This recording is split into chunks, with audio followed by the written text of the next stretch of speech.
Hello everyone, welcome back to another episode of Gaming Basics. In today's video, I'm gonna show you how to block someone on Mobile Legends using your iPhone. Watch the video till the end and don't forget to subscribe to our channel if you've not yet.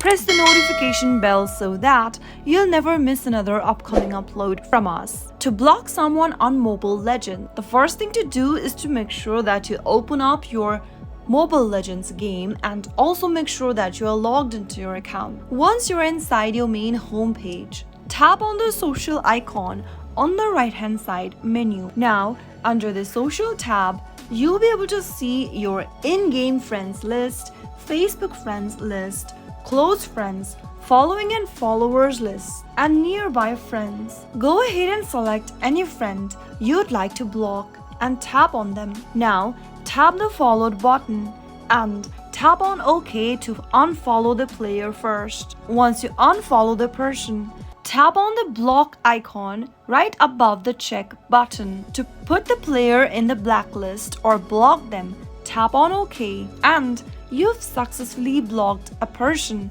on Mobile Legends. That is how it can be easily done. I hope the tutorial was helpful to you. If it was, go ahead and give us a thumbs up. I'll be back soon with more videos like this. Thank you for watching.